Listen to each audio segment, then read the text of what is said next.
Karnataka Chief Minister Siddaramaiah has now been summoned by Lokayukta Police for questioning regarding the Mysuru Urban Development Authority scam, which is what we call the Muda scam.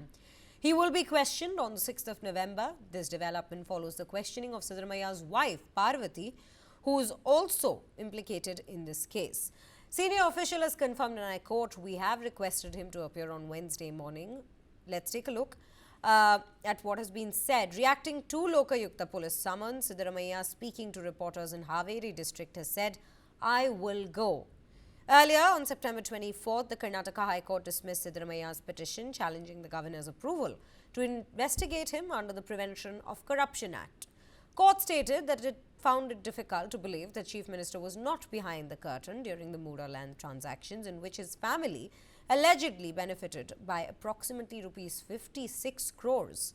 Meanwhile, the petitioners in the case are approaching the High Court saying they require a CBI investigation into the matter. With that now, ladies and gentlemen, we are cutting across to our colleague, Mohammad Wajiullah, who's joining us live on this broadcast to bring us more details into this very case. Waji, a very good morning to you very firstly. What are we learning with regards to updates coming in? What are the charges that the Chief Minister currently faces within the Muda scam, and any information with regards to what all was highlighted from the questioning that has already been done, the session that's already been done with his wife?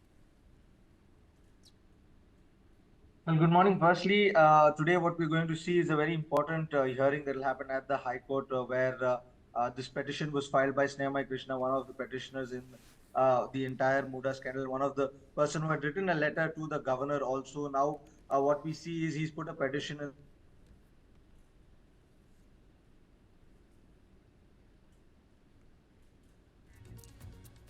Well, we will try and re-establish that connection with our colleague with regards to what exactly is happening there, what are the latest updates. I think we have him back with us on the broadcast. Waji, can you hear us?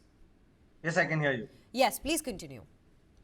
Yes, like I was saying that this is an important hearing, and the petitioner had filed this case saying that he does not have confidence over the Lokayukta because the Lokayukta falls under the state government and it's a state, it's represented by the state, and that is why there are no chances that the Lokayukta will do the due diligence that it has to do with regards to this particular case, keeping in mind that Siddaramaiah, it's the chief minister that they are questioning, and that is why it had put a petition at the court saying that they want a CBI investigation because they believe that in this entire Muda land scandal, Siddaramaiah plays a very important role. He plays a role from the time when he was not just the chief minister, but when he was a DCM during previous governments, during the time of Deve Gowda, and then after that, and that is why they believe that he has played a significant role through time where he had forced the Muda officials at that particular time to put the land in his wife's name. That's what the allegation is.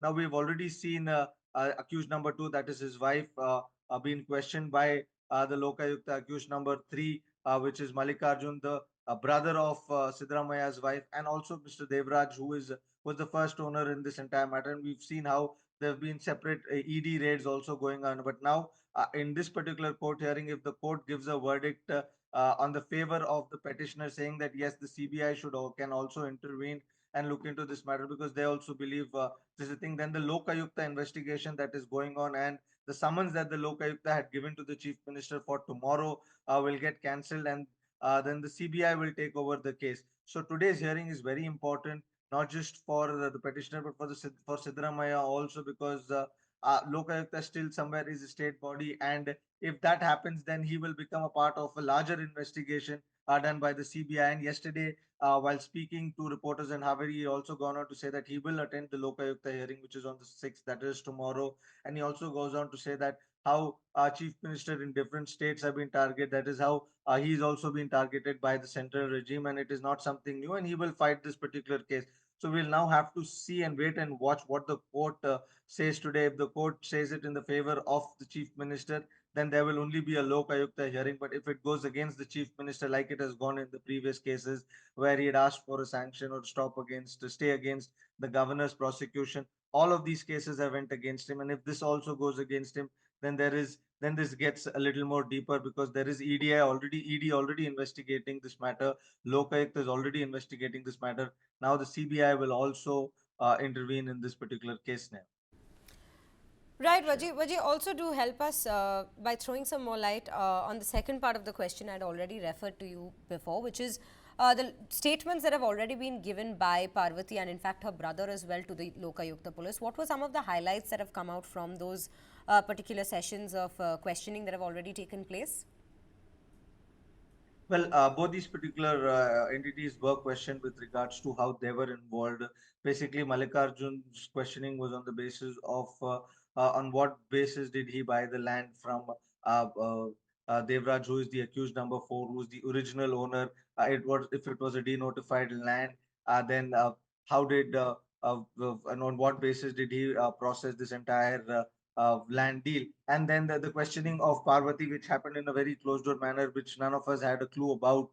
Uh, what we heard is the questioning was on the basis of how did she get the land, and she clearly mentioned that it was a part of a gift deed that her brother gave it to her, and that is why she claims that the chief minister does not have any involvement because it was a transaction between siblings. It was a gift given to her by the brother, and that is why when we saw when the case was heating up, that is when Siddaramaya's wife also gave out a note, anonymous letter saying that she wants to give all the land back to the Muda. So on that basis, the investigation happened yesterday, and she was questioned on where is the gift deed, how much was the gift deed for, what did they do after the land was given to him? Was this the particular land that was given to them, or after denotification, why did they get a different piece of land? So all these kinds of questions were asked to both Parvati and Mallikarjun and Devraj also, who is the previous owner of particular land. And after this, today it was the final. Tomorrow is the final questioning of Siddaramaiah, who will be called in for the first time in the last 40 years. There's never been a hearing that Siddaramaiah has attended. There's never been a case against him. So this will be his first case against him where he'll be called by the Lokayukta in the last 40 years of his political career. So all these developments in some way or the other make it a bigger issue. But now, if the court decides against court decide against Siddaramaiah and it calls for a CBI investigation, then that hearing also will not happen, and we'll see CBI interfering. But on the other hand, we've seen the questioning of the wife and the brother-in-law by other local, and it's happened on the lines of how they got the land and what did they do with the land and why did it get transferred so late, and even after denotifying, how did the Muda intervene, and why did they get it on the basis of 50-50 when it was 70-30? So all these things were a part of the questioning that happened with these two, and it might be on the same lines with the chief minister also. The only additional part that she will have to be answering whether he had any role to play in this entire matter when he was not the chief minister, but he was the deputy chief minister during the early days of his political career. So all these things will be a part of the questioning when he goes to the Lokayukta tomorrow, and but that will remain to be seen after today's court hearing. If the court decides again for CBI investigation, then that also will not happen.